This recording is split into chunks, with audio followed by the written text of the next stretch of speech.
When we ask the outside world to regulate us in our own behalf, we're expecting other people to physically calm us down when we're nervous. That's the number one way that we outsource it to others. When we experience something that's physically uncomfortable to us, like our bodies don't feel good or we don't like something that's going on physically, it's very easy for us to look to the outside world to be the source of the problem.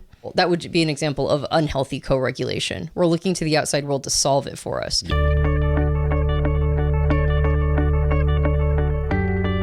Hi, welcome back to the Personality Hacker Podcast. My name is Joel Mark Witt. And I'm Antonia Dodge. Today, we're going to continue our series here about self-regulation.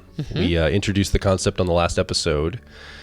And today, we're going to talk about your physiology, your physical body regulating the nervous system in a physical way. And we're going to continue on this series and talk about emotional, cognitive, and even intuitive or existential regulation. But let's just catch everybody up. Let's do the, what did they highlight reel or last episode? On the last episode. Let's get everybody caught up so we can jump into today's conversation, Antonia. All right. So the last episode, we discussed what we meant by self-regulation, which is basically the ability to consciously manage one's inner state in multiple channels.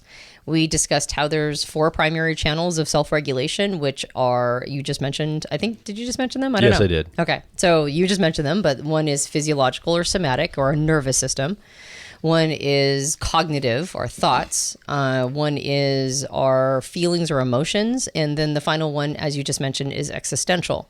And the reason why we need to regulate these parts of ourselves is because we can get triggered. And when we're triggered, then we're what's called dysregulated, which means that we are not in control. We can't manage our inner state in any of these, in one of these channels at least. Maybe sometimes it's all of them. But at least in one of these 4 channels, we are not able to get ourselves into a calmer state. We're at a spike point.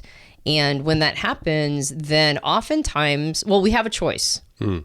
So the premise of this entire series is that we have a choice to make at that point.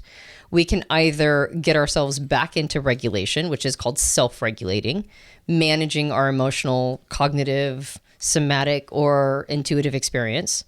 Or we can look to somebody else to manage it for us. And that's what we tend to do whenever we get into battles with the outside world. We look to others to manage our inner state in our own behalf, or try to, in an unhealthy way, what's called co-regulate. And in the unhealthy way, it means that we're handing our responsibility for our own state over to somebody else. And the big challenge with that is they literally cannot regulate us in our own behalf. And in the last episode, we talked about why, what it looks like when we do healthy co-regulation, which is like we're giving each other space and creating good, like a good circumstance for each person in a relationship to be able to self-regulate.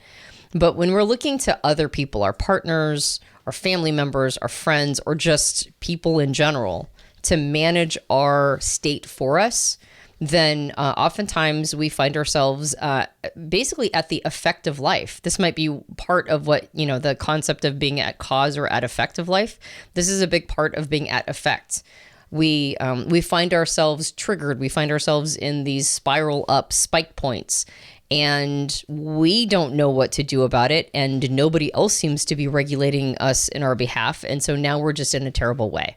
Yeah. And so this series is talking about each of these channels and ways to know, are you dysregulated here? Yeah. What does it look like when you're self-regulated? What does healthy co-regulation regulation look like? And what are some things we can do about it? So we're using personality type as a map of sorts to find the parts of us that might need regulation.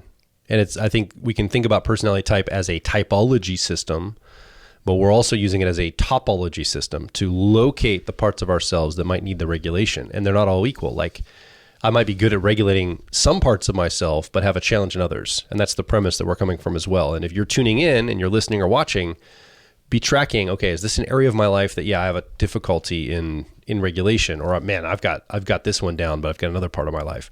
Today, we're going to talk about the physical aspects. So we just lump these together, but we could talk about this from the sensing functions cognitively of introverted sensing or memory and extroverted sensing of sensation. And both of these need to be regulated in a way. Correct. Yeah.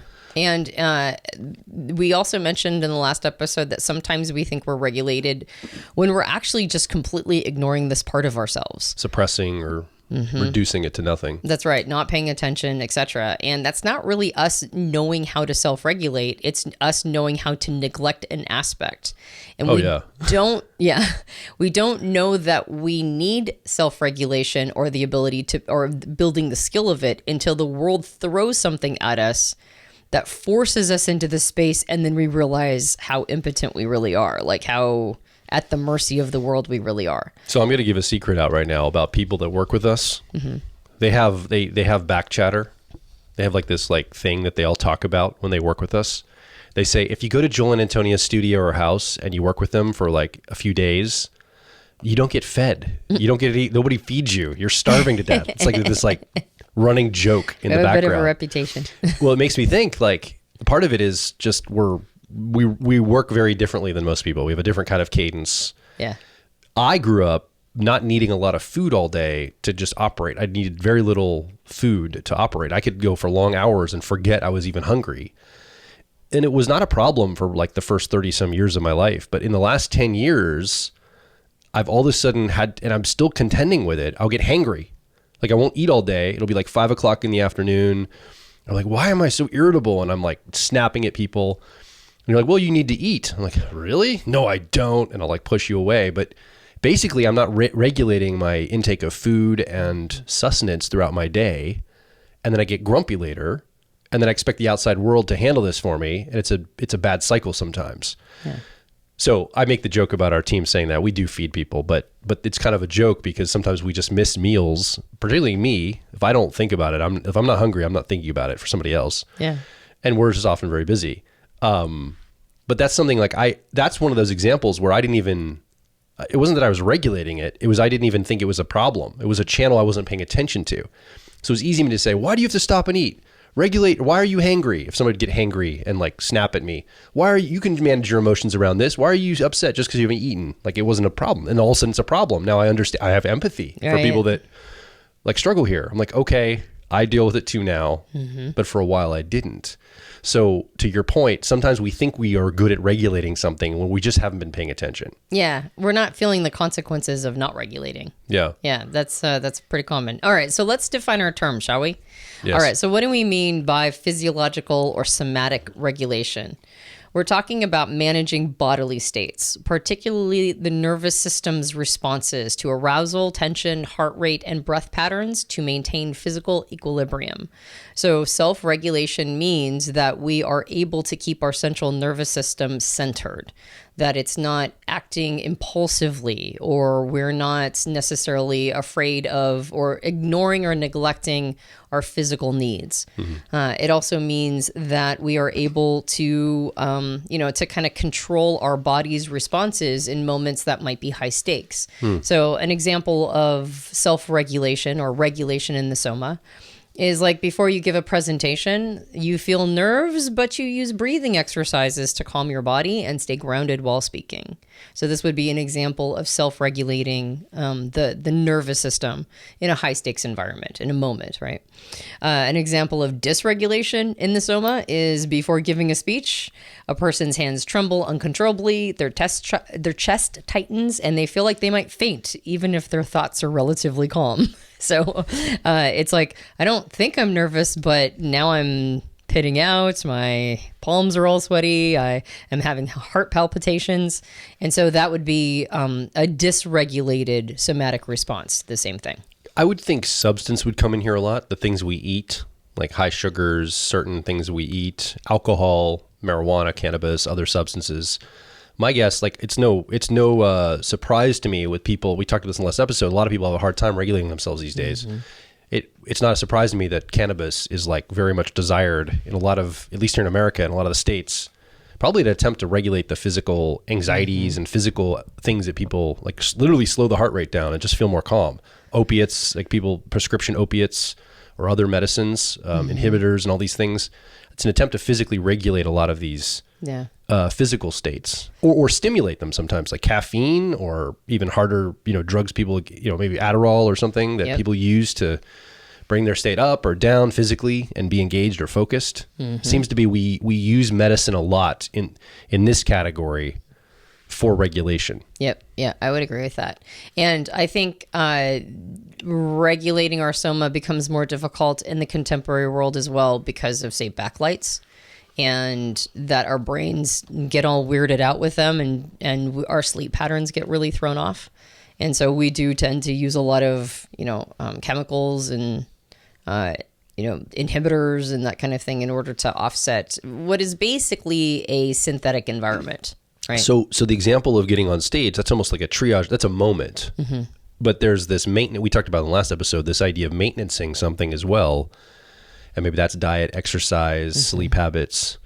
These are things I struggle with, right? Eating healthy, exercising well, sleeping well. I'm just not paying attention. Like I said, I don't pay attention to my physical body as much as I should. Mm-hmm.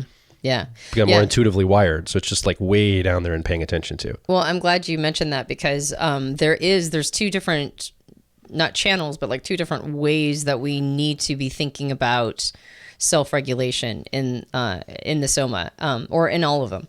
The first one is on the discipline to do things on a regular basis. I would almost call this like the process of taking care of ourselves. Mm-hmm. Like we need to have a process of it, a day in, day out process. You could almost call this introverted sensing, right? Like the discipline of taking care of yourself, like doing things on a cadence or on a rhythm. Hygiene. Right, exactly. Like a form of, it's like literal physical hygiene, but also it's like the hygiene of your sleep hygiene and your food hygiene and like all these things, thinking of them as, disciplines that we do on a day-to-day basis. So anybody who has introverted sensing or memory as a non-preferred function, maybe it's a shadow function, or maybe it's like an inferior or 3-year-old function in the car model, they might struggle with, just like you were talking about for yourself, people like this might really struggle to do maintenance in somatic self-regulation. Yeah. And, but then there's also what we do in the moment, right? Like there's like a triage moment, not just a maintenance of it, but like you said, that moment when you're about to get on stage, and like, it doesn't matter how much, how well you've slept maybe, although that probably comes into it as well, but like you just might get nervous, right? Like you've not been in this context before, or maybe this is something that your body's not used to, and it thinks it's perceiving a threat, and now it's all spiked up. So what do you do in a spike point or a triage point? And you might need to maybe do somatic or like box breathing, mm-hmm. or something, like you might need to like run around a little, like 10, 15 minutes before you get on stage to release a little bit of energy.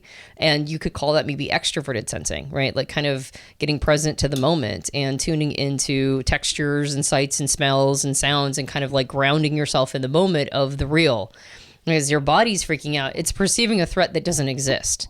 And so getting really grounded and present in the moment, and then being willing to sort of go with it, roll with it and take it as it comes.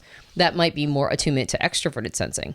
Yeah. And again, if this is a shadow function for you, a non-preferred function, or maybe in a 3-year-old or inferior in the car model, you might really struggle with this as well. So it's important to go, when am I dysregulated on my somatic channel, and why? Like, is it because I'm not doing maintenance? Is it because I'm just ignoring and neglecting this thing over time? Or is it because I'm not sure how to respond in a moment? Like if I'm in a moment where I'm physically like in a spike point, am I just like a deer with their, in the headlights? Like, I don't even know what to do. I just go completely paralyzed. And so knowing that these are things that we can take some control over allows us to create habits and practices that get us into a place where we're back to being regulated. Because if you're super nervous on stage and in a dysregulated place, nobody can help you in that space except for yourself. It's not like the audience is going to like clap before your talk, right? Yeah. Or give you a bunch of like, you can do this. You might have somebody there that can help with that, but the audience is just going to wait for your presentation. You can't ask them to regulate you in your behalf. And so there's a lot of value in learning these for ourselves. I think I just want to draw attention that it's a system running. It's never just going to be one channel. Like if you're like, I've been on stage before, and the reason why I have a physical response is because the meaning I'm making in my head. It's not just I don't just because I'm on a stage, my body responds like it's in danger. Mm-hmm. It's clearly the context I'm in has high stakes meaning. And so my body has a response to the meaning that I've created, mm-hmm. right? In that. So that's the key there. And then I think also, like I've been on stage where I've been talking fast, nervous, like back when I was learning public speaking, talking fast. And then I realized in a moment, like I'm going really fast, the nerves, and I would just start to slow down and speak slower, and I'd start to feel better. Right. So I just want to draw attention to these are all systemic, and everything's going to influence everything else. We're talking about them in isolation just to look at them. And let's get more specific now. In isolation, let's talk about the measurements of these. Okay. How can we measure whether we're regulated physically or dysregulated physically? Like, how can we actually determine that? The signs of being in somatic regulation are going to be unsurprising because it basically means that your body's not freaking out in any way. It's not doing any of the things that it wouldn't normally do at rest. But some symbols are steady breathing, and heart rate is even under pressure, right? Like you have a steady heart rate and a steady breathing, no matter what the context is. That you are relaxed, like your muscles are not chronically tense. So this is something that's kind of hard sometimes for people. Now that I think about it, I was like, oh, it's, just like anytime you'd be at rest, it's like that feeling. But I realized there are some people who are unaware of how tense their muscles are all the time. Like it's almost like they don't have a contrast. Somebody said this one time, I've stuck in my head. We tense our muscles unconsciously, but we relax them consciously. And so we end up getting tense without realizing it. Yeah. We have to consciously relax our muscles. Yeah. And so relaxed muscles are a part of somatic self-regulation. The ability to calm the body with techniques like breathing or grounding techniques is a part of this. Staying connected to bodily sensations, not disassociating or numbing out, right? So you can feel whether or not your muscles are tense or relaxed. If you can't feel that, if you're unaware of it, it probably means that you're numbing out the sensation, right? And usually we do that when we tense our muscles, we do that in anticipation of needing to respond. Yeah. Like we are being vigilant. So a big piece of somatic self-regulation means not inventing dangers everywhere, not assuming that you have to be tensed up and ready to fight at any moment. If a person's gone through a lot of trauma in their life, if they have like PTSD or complex PTSD, this is very difficult to do. Oftentimes, this is something that they're not even aware of how much their soma is gripping and vigilant and ready for that. I think for me, it's... Oh, go ahead. No, and then the last one is just balanced energy levels. So you're neither hyper or you're neither always hyper or chronically fatigued. For me, my voice... I bet everybody's got one of these that there's like a metric, like something specific, maybe like, oh, my stomach hurts or my shoulders feel tight. For me, I can tell if my voice is deeper and more resonant, I'm more in a relaxed state. But if I get really tense, my voice gets way up here and more tight. And I'm like, oh, it's almost a signal to me. It's really hard to know what's going on with my body, but it's one of the signals I can almost hear through my voice how relaxed or how tense I'm feeling. Yeah. What about dysregulation? How can we know we're in a dysregulated state? Okay, so dysregulated states are basically the opposite. So like a panic attack, right? That's pretty extreme. That's an extreme, but it's a dysregulated state, right? It's your heart is racing, your breath is short, you have tension and trembling in your body. This would all be signs of a dysregulated nervous system. Chronic muscle tension or body pain is almost always a sign of it. Particularly like if your shoulders are always hurt, or like you mentioned, gut pain, right? Yeah. Like your stomach always hurts, or like something on your body is always in pain. It means that you're probably frequently dysregulated. Disassociation of the body, not being able to identify parts of your body. And then fatigue or hyperactivity that feels uncontrollable. So if you are always tired, or if you're always hyper and you don't feel like you can do anything about that, then that's dysregulation. Yeah. So, I mean, a lot of these feel like they're emotionally driven or mentally driven. Like they're my body's response from something else. Because we talked about just pure physical things, which I think are more like if I drink 3 cups of coffee on an empty stomach, my nervous system is going to be wired and I'm going to have some of these symptoms. There's not a lot of meaning in that, like emotional or thought meaning. It's like literally my body's just responding to like a physical stimulant like caffeine or something else. And I think so that's probably more just direct handling with the body. But if I'm feeling something in response to an emotion or a thought or an abstraction and that's hitting my body, there might be more tools I need beyond just the physical. I might have to get myself in a regulated state, but then also address the thing that's causing the dysregulation in the first place. Yeah, well, because it's all connected, right? I mean, there's like books like Body Keeps the Score and Feelings Buried Alive Never Die and like things like that. The body keeps the score basically is like, yeah, it's all a system. And if you have a bunch of unprocessed emotions inside of you, you're probably going to feel it in your body. Yes.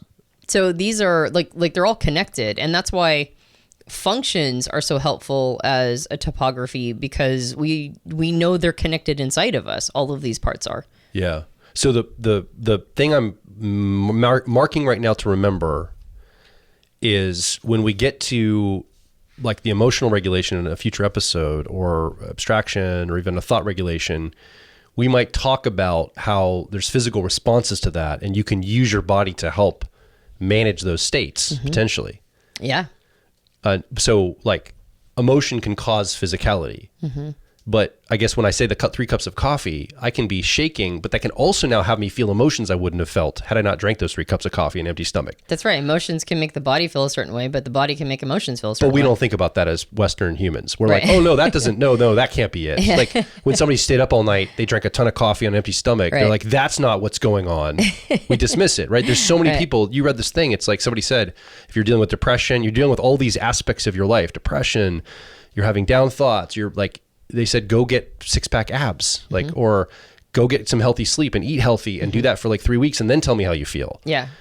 We don't think about that in our Western culture. We just miss it. We're just like, the body's not that important. Right. I mean, when it's out of whack, we think it is. It's just a meat vehicle that carries my brains around. Or if it's a response from the emotions, we're like, we understand. But if it's the emotions or the thoughts are coming from the physicality, we just dismiss it. That's right. We don't always, but often we do. That's why I'm making a mark right now. That's right. To say, I think there's more weight to this than most people give it. Yes. The physical aspects, maybe I'm just like introverted sensation, a memory inferior. And so I'm like really championing this. Everyone's like, yeah, Joel, no, duh. Well, but it doesn't seem like people give it its credence. They're like, they dismiss it so easily. I think that there is a lot more credence coming from the idea that hormones and neurotransmitters are very influential in our moods, our emotions, and even our thoughts. And so I think there is a growing awareness and understanding over probably the last 20 years in particular that we are, even commercials, what is it? The Snickers bar, the chocolate bar, has commercials around being hangry, right? Like, and so hunger can cause. And Snickers is the great solution for That's that. right. And Snickers is a great solution. It's really healthy for you. That'll solve all your somatic problems. But I mean, like, it's enough in the collective in the zeitgeist, right, to be able to be a relatable and funny commercial. That said, I also think that we massively undervalue the importance of taking care of our bodies. Like, I mean, there's something to be said for having an exercise regime that makes you physically strong, that builds muscle, that gives off all these really great endorphins and happy chemicals while you're working out. And so, and also allows you to be more mobile, right? Yeah. Like, I mean, there's something to be, I think I read someplace that like, for every pound of fat that we have, it's an extra 3 pounds of fat on our knees, on our knee joints. Pressure, you mean? Pressure, right? So, like right now I'm probably, I'd probably 10 pounds more than I want to be right now.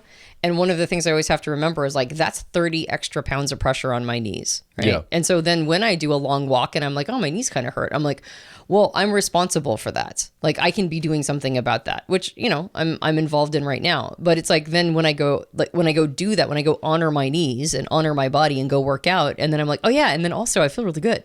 Like this is all awesome. And I'm getting stronger.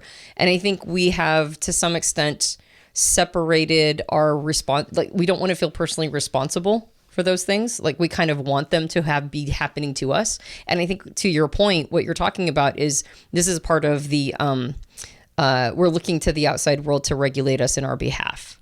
Does that make sense? It's like when we experience something that's physically uncomfortable to us, if we've experienced something, that we don't want to, like our bodies don't feel good, or we don't like something that's going on physically, it's very easy for us to look to the outside world for like to be the source of the problem. And that's just another example. That would be an example of unhealthy co-regulation. We're looking to the outside world to solve it for us. Yeah. My knees hurt, and so I need a pill. Or, or I don't feel good, so I just need a medicine that will take it away from me. Some people are in a place of pain. I mean, like, not everybody. I always get really uncomfortable talking about these subjects because the knee-jerk response is to do what a lot of people call victim blaming, which is like, if you're unhealthy, then it's your fault. Yeah. Which is not always the case. Like, some people just got, like, they pulled a short straw. Like their bodies are not behaving the way that they could be, because of preconditions or because of something that, like, they could have had a terrible car accident, or they could have gotten a terrible debilitating disease that was hereditary, like very young. I mean, there's all sorts of ways that the body can go wrong. That is not the fault of the person at all. They did everything right, and it still hit them poorly. So I'm not talking about any of that. I'm talking about people, or including myself, where it's like, no, I can be responsible for this. I can be regulating this on my own. And if I don't take responsibility for it, for regulating this, not just how I emotionally or cognitively feel about it, but actually the body itself, regulating itself, getting plenty of water, going to bed on time, hitting the gym on a regular basis, or getting good exercise, or at least movement, right? And feeling my muscles get stronger. I mean, I'm at an age where, like, muscle is going to start really, I'm not going to be able to build muscle as quickly. It's going to start, when I was young, it was like easier to keep the muscle around. It's not as much anymore. That's my job. It's my job to acknowledge that and do the compensatory work to keep that muscle going, strong. And when I do that, I find myself to be a far more regulated state. So that's the obvious one, the health, exercise, eating, sleep, all these things.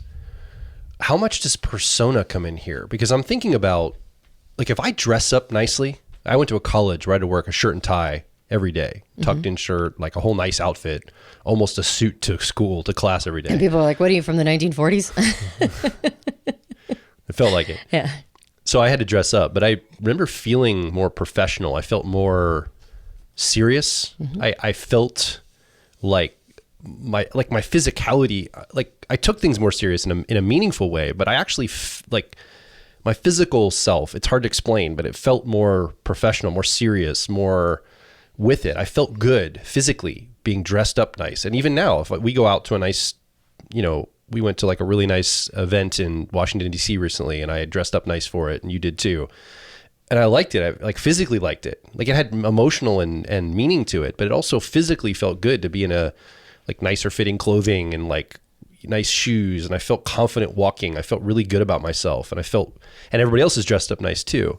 And so I wonder, is this really where our persona would be part of this equation, in the physical part? Like, how we present ourselves also is part of that hygiene, part of that regulation. I feel like there's something to be said for how we present ourselves as part of this physical. It's not just about health internally, but it's also about the presentation of ourselves.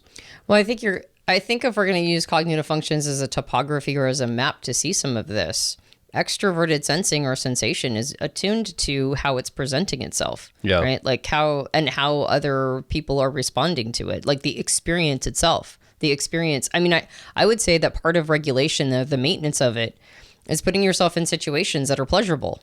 Right? And what you're describing is a pleasurable experience, right? You feel good, you look good, you're, having like a nice evening. And I think that's good for the soul, like this, and it's good for the soma, probably. Like the nervous system feels good when it has regular experiences of pleasure.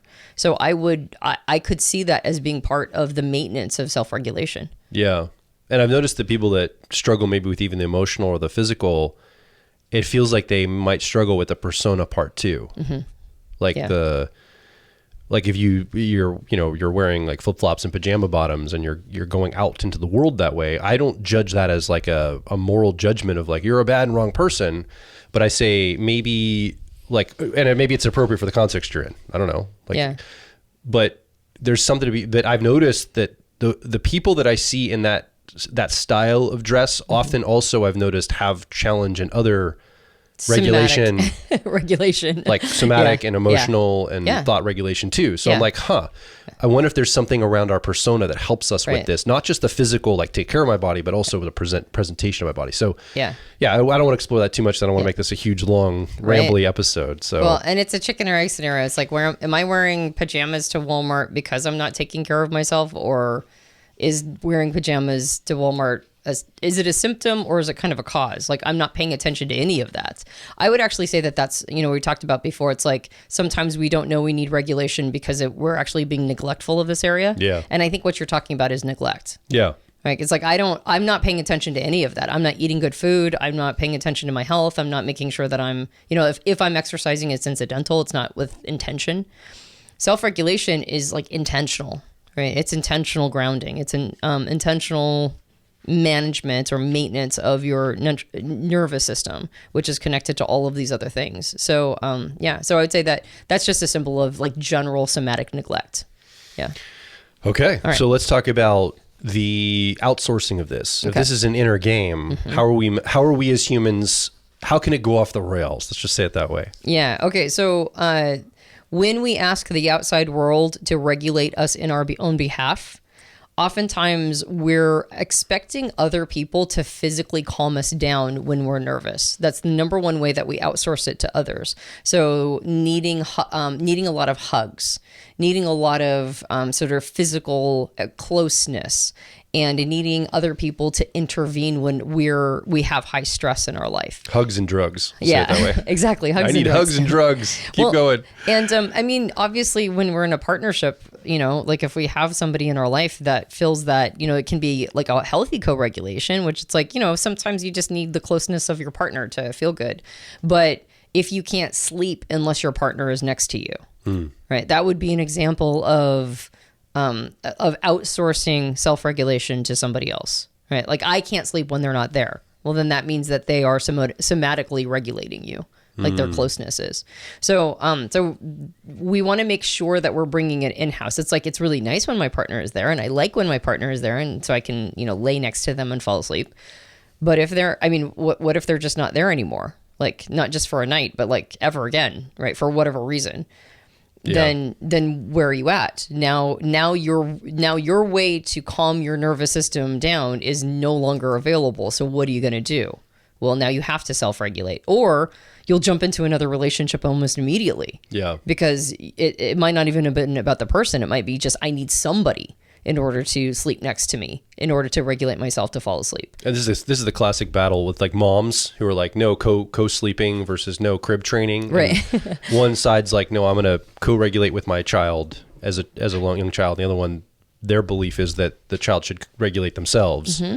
And there's like always this battle between parents about which is right, which is wrong, and which is better, at what age. Right, at what age who's got it right, et cetera. Yeah, and I think that probably is fundamentally the argument is, do you teach a baby or a child to self-regulate somatically when they're young, from the as early as a newborn or whatever, or do you co-regulate? And I can see arguments for both sides actually. Okay. Okay, so I just want to give a little bit of a nod to some hows, right? So how would a person triage versus how do they build a maintenance practice? Okay. And what are healthy ways to co-regulate with each of the sensing functions? So just a quick little nod. We won't go too deep into it. But what about introverted sensing? So if you're a person who does not have introverted sensing or memory as a preferred function, then you probably are outsourcing your regulation a lot or completely neglecting it. So what are some ways that you can deal with it? Well, in a triage moment, meaning that like you have a spike point. And what would that be? It would be a moment in which you feel unsafe, right? When we feel physically unsafe, it's usually our introverted sensing or memory that is at its spike point. And so just a couple of anchoring exercises in that moment can be very helpful. Like just kind of remembering that you're safe. Remembering, because oftentimes, I mean, yeah, if you're on the Serengeti and a tiger is running after you, okay, I'm sorry that's a terrible situation, but that's not like a moment of dysregulation. That's a moment when you need to run. Well, I'm thinking about that power outage back in Spain and Portugal that happened recently. Right. I'm imagining somebody going through their life feeling like, okay, I know how life works. And all of a sudden all the power goes out across like multiple countries. And you're like, what? You probably feel deeply unsafe. And that's a spike point for a lot of people. Right. Like, Exactly. what's going to happen? Yep. This is out of my normal. I mean, I think COVID was this too for people, like a big spike point of, oh no, I'm out of my routine. What's going to happen?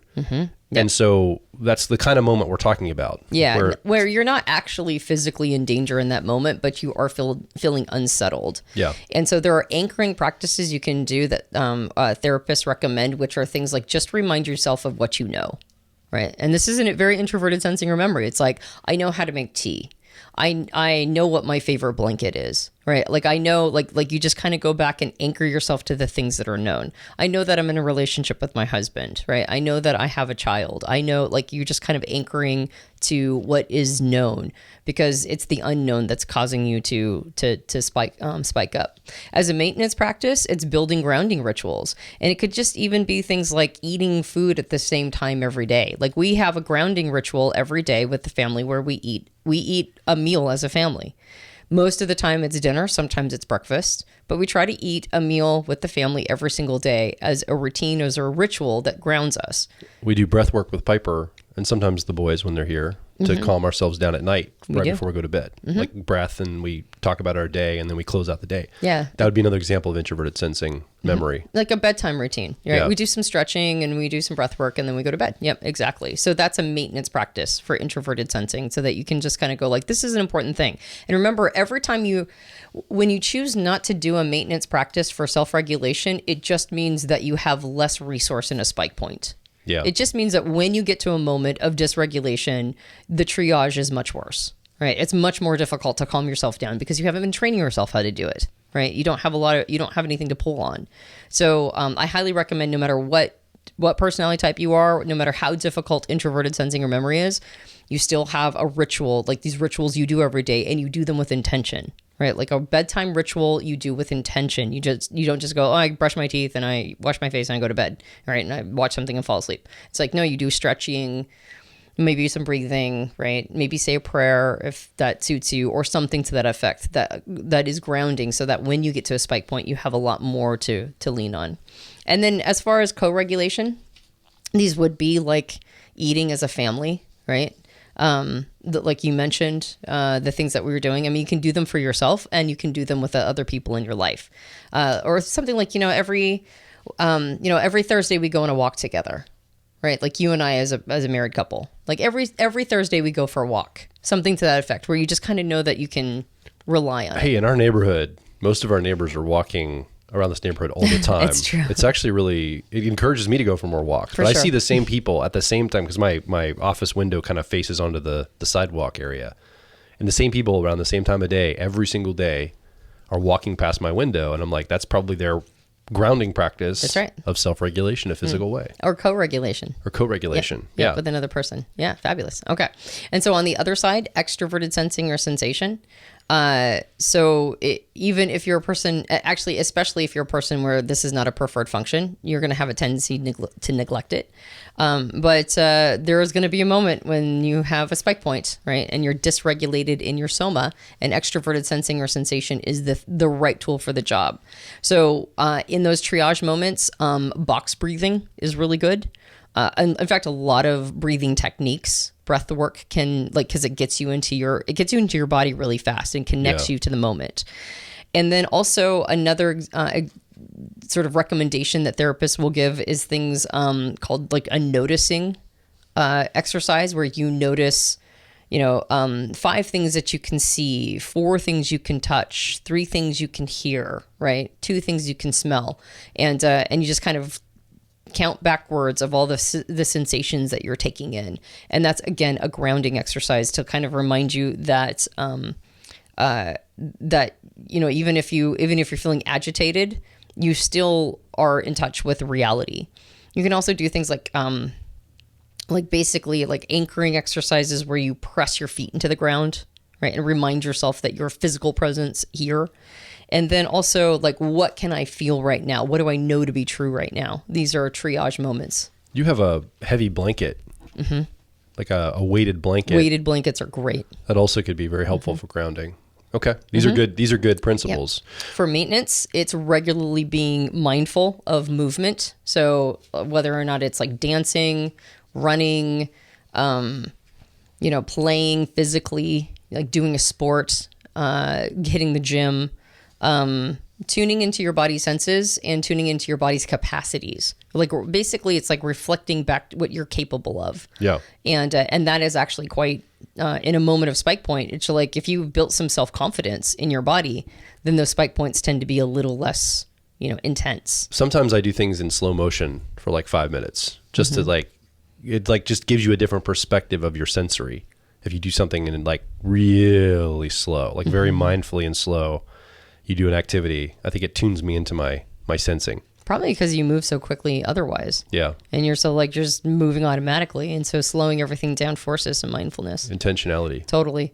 And then co-regulation would just be doing these activities together, right? Taking walks together, hitting the gym together, maybe with another person.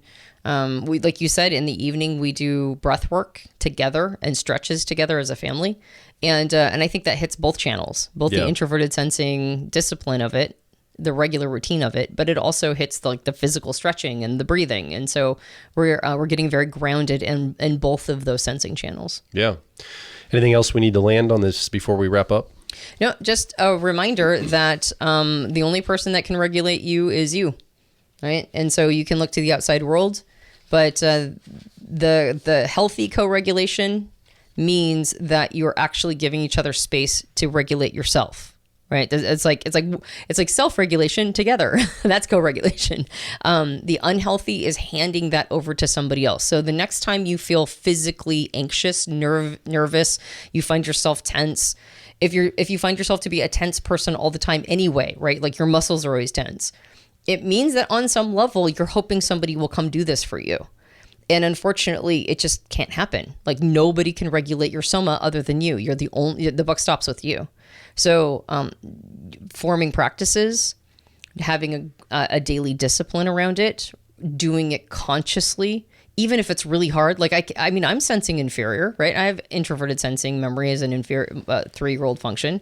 And I have extroverted sensing or sensation all the way down there. So I understand how difficult it can be to be attuned to the body, to be paying attention to these kinds of things, to have a calm soma. It actually can be quite complex. But even if you don't have it down there, like even if it's a preferred function, you can sometimes get caught up in this space where you're just feeling agitated all the time.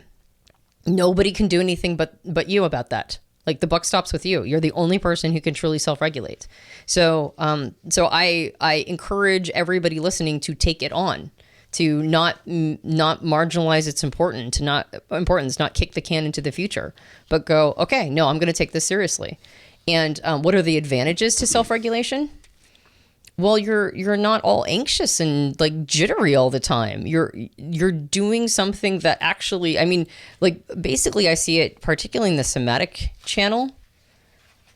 Like how many minutes, hours, days, weeks, months, even years of my life am I shaving off because I'm abusing the machine that was given to me by not maintaining it, right? Yeah. Like how long will a car go if you don't change the oil? Like there's a lot of machines in my life that just need not that much maintenance, just a little bit, and they run so much longer. And the same thing is the case with the body. And the body will give you tons of important information. It will tell you all sorts of great things. And really at the end of the day, when you become a truly self-regulated person, like a truly self-regulated person, you have a lot more energy. You have a lot more vitality and libido. Life and libido for life. Yeah. A lot more joie de vivre. You become more creative. But I think the real beauty is when you get to a place where other people are relaxing around you because your soma is so relaxed. Yeah. Right. And so people are actually benefiting from you. You can't regulate for them, but they can get a taste of what it feels like to be self-regulated. Like a tuning fork. Mm-hmm. They can hear the tone, the energetic tone of the calm and the nervous system that's at rest and say, oh, that's what that feels like. Yes. If I can approximate that energy for myself. So that does help other people. It doesn't do it for them, but it gives them a ballast or a measuring tool to be able to go, oh, okay, I can hum at that energy level. And it's an extremely attractive quality. Yeah. People are very attracted to it. It's very persuasive. Yes. So it's hard to understate the advantages that come along with this.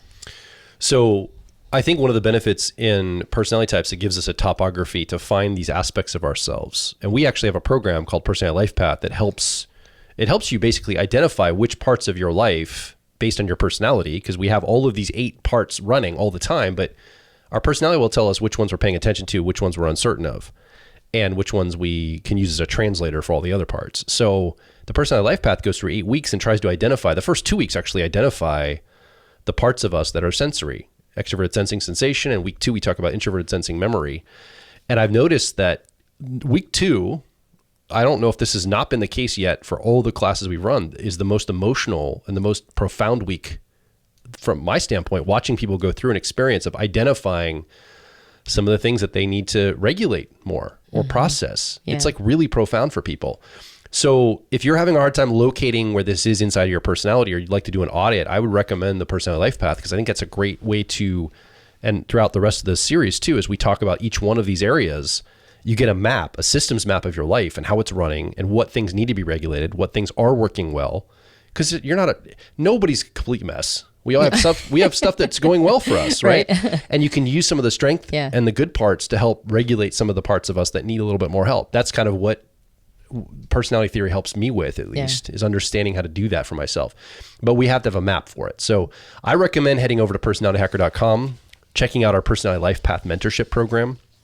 If we're in an open enrollment time period or very soon, we run these on a regular basis. They're very limited because they're very high touch. We specifically coach with people, not one-to-one because it's a group coaching, but it's very specifically tuned into you. And it is one-to-one work. Like we have, every single person gets a chance to do work with us directly.